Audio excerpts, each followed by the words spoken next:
Halo teman-teman yang kekasih, izinkan saya lewat video ini bercerita tentang akhir hidup dari 12 murid Yesus. Kita semua tahu, menurut catatan Perjanjian Baru, ada 2 orang murid yang mengakhiri hidupnya sebagai martir atau orang yang mati karena kesaksian akan Kristus.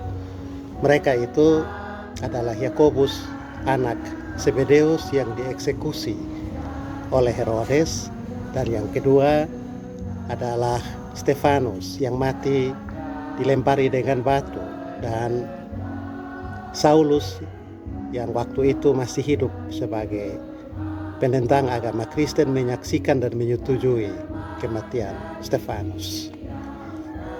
Untuk murid-murid yang lain kita tidak tahu bagaimana akhir hidup mereka. Paling kurang kalau kita membaca dokumen Perjanjian Baru.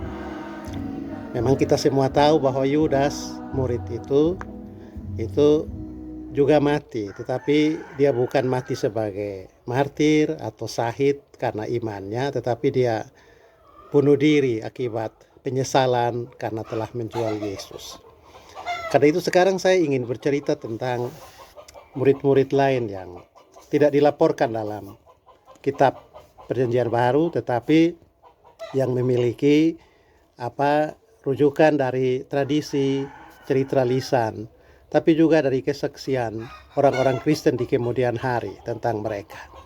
Yang pertama saya mau menunjuk kepada Matias. Kita tahu Matias adalah seorang rasul yang ditunjuk untuk menggantikan Yudas melalui proses undian. Catatan kuno mengatakan bahwa Matias pergi bersama Andreas menuju Syria dan dia dibakar sampai mati di Syria. Laporan yang lain mengatakan bahwa dia dirajam dengan batu di Yerusalem lalu dipenggal kepalanya. Beberapa tulisan juga mengatakan bahwa dia tidak mau menyembah Tuhan yang palsu, yaitu Jupiter. Oleh karena itu dia dihukum mati.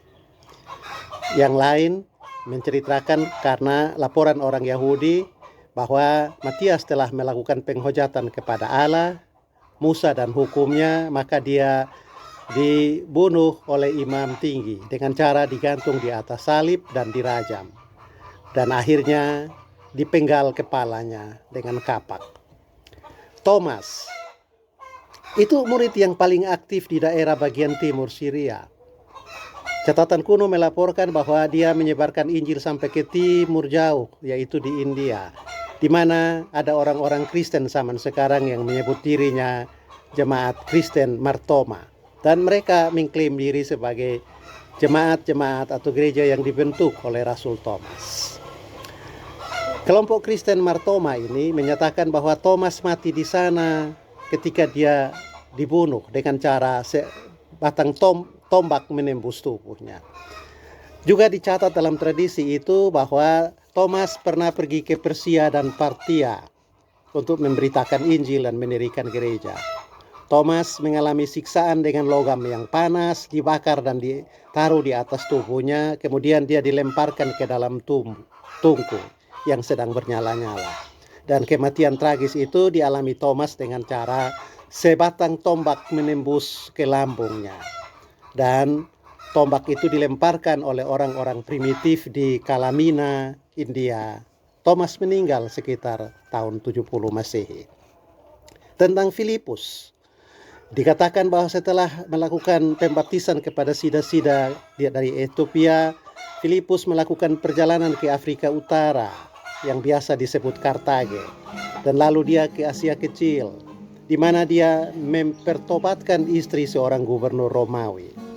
Dan sang gubernur karena sakit hati membalas dengan menahan Filipus dan kemudian menghukum mati dia dengan cara yang keji.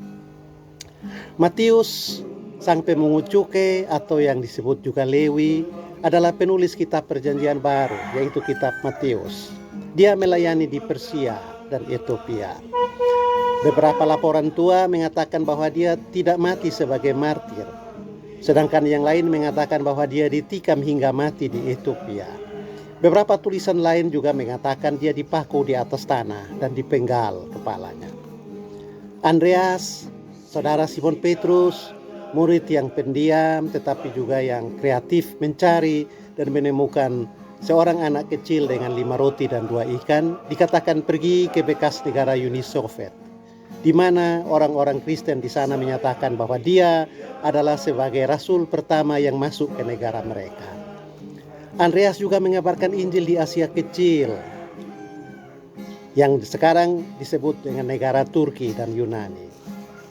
Menurut sebuah laporan, Andreas disalibkan di atas salib yang berbentuk huruf X di kota Edesa. Pernyataan yang lain mengatakan bahwa gubernur Edesa yang memerintahkan agar Andreas disalibkan. Dan penyaliban itu terjadi di kota Patras di Akasia sekitar tahun 70 Masehi. Bartolomeus mengunjungi India bersama Thomas. Lalu dia kembali ke Armenia dan juga dia pergi ke Ethiopia dan bagian selatan dari Arab. Sebuah sumber mengatakan bahwa Bartolomeus telah menerjemahkan Injil Matius ke dalam bahasa India Timur dan mengajar di negeri tersebut. Ada beberapa laporan bagaimana dia menemui ajalnya sebagai seorang martir karena Injil. Seorang berkata bahwa dia dianiaya, dikuliti hidup-hidup dan akhir jadi penggal di Armenia oleh Raja Astyages sekitar tahun 70. Yakobus anak Alfeus adalah satu dari paling tidak 3 orang terkemuka yang selalu dibawa Yesus. Ada kebingungan yang timbul, Yakobus yang mana yang dimaksud? Apakah Yakobus 12 murid ataukah Yakobus saudara Yesus? Tapi yang jelas kedua Yakobus itu meninggal dunia karena pewartaan mereka akan Kristus yang bangkit. Simon orang Selot melayani di Persia dan dibunuh karena menolak untuk mempersembahkan korban kepada dewa matahari. Petrus, kita semua tahu, disalibkan terbalik di kota Roma sekitar tahun 66 pada masa penganiayaan di bawah pemerintahan Kaisar Nero. Dia merasa tidak pantas mati dengan cara yang sama seperti Tuhannya. Hegesippus, penulis Kristen pertama, menulis bahwa Petrus melihat Kristus muncul di hadapannya. Dan Petrus bertanya kepada Kristus, "Quo vadis, Domine?" Mau kemana Tuhan? Lalu Tuhan menjawab, "Aku datang untuk disalibkan sekali lagi.